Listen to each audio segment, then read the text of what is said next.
All right, let's talk about 2026. Have you ever dreamed of traveling the world, in style, but without totally draining your bank account? Well, you're in exactly the right place. Today, we are going to break down the step-by-step roadmap to unlock literally thousands of dollars in free travel. Now, I know what you're thinking. That sounds way too good to be true, right? But believe me, it is entirely possible. And look, this isn't about some shady loophole. It's about following a super clear, proven strategy. Okay, so let's get right into it. The biggest mistake, and I mean the one almost everyone makes, is chasing that tiny 1% cashback on their debit card or some basic credit card. Forget that. The smart way, the way we're going to map out for you, is all about unlocking these huge sign-up bonuses. Seriously, that's where the real, life-changing value is hiding. So, where do we start? Phase 1. And listen, this part is absolutely non-negotiable. Your entire travel strategy is built on a rock-solid foundation, and that foundation comes from just one bank, Chase.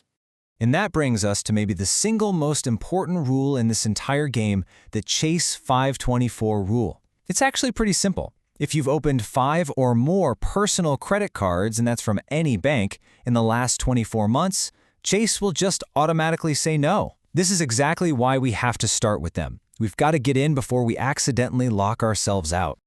So what's the plan? The first big move is to build what's called the Chase Trifecta. Think of it as your starter toolkit. You're going to start with the Sapphire Preferred. That's kind of the gold standard for anyone getting into this. Then you'll add the 2 Freedom cards. And the magic here is that these 3 cards don't just sit there separately. They work together like a super powerful point-earning engine. And this is where you really start to see the magic happen.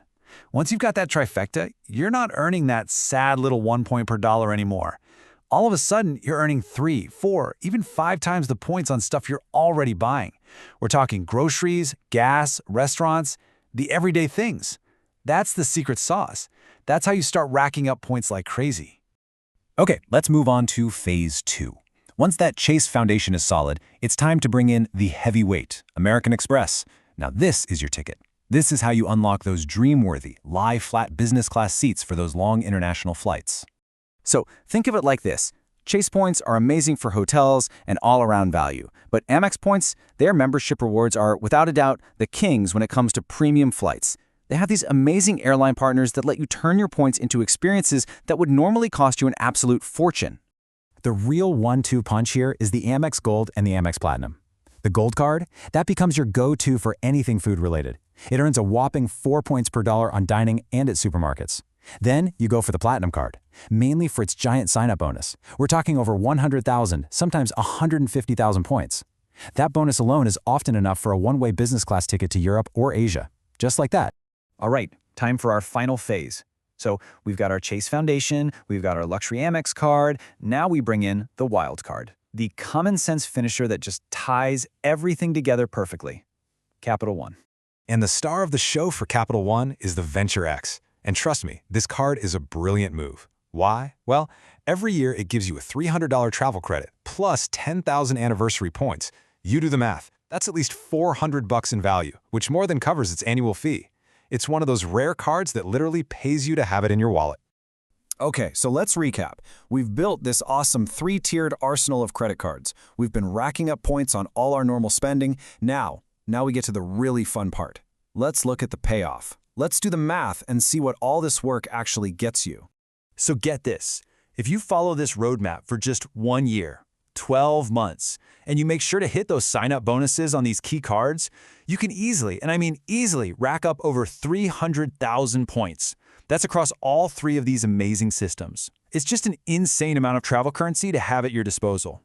But wait, what's that actually worth? Well, if you would have just cashed those points out, you'd get around $3,000, which, hey, isn't bad. But if you're smart about it, if you use their airline and hotel transfer partners, that value just skyrockets.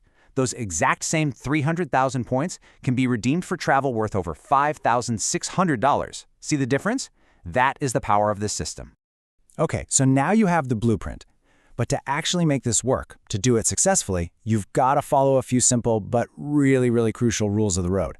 This is how you protect your credit score and make sure you get the best possible results.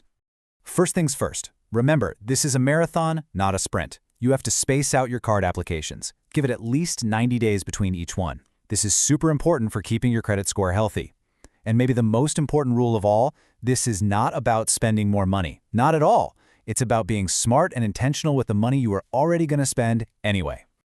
So there it is. That's the complete blueprint, the roadmap to stop paying for flights and hotels and to start traveling the world like an absolute pro.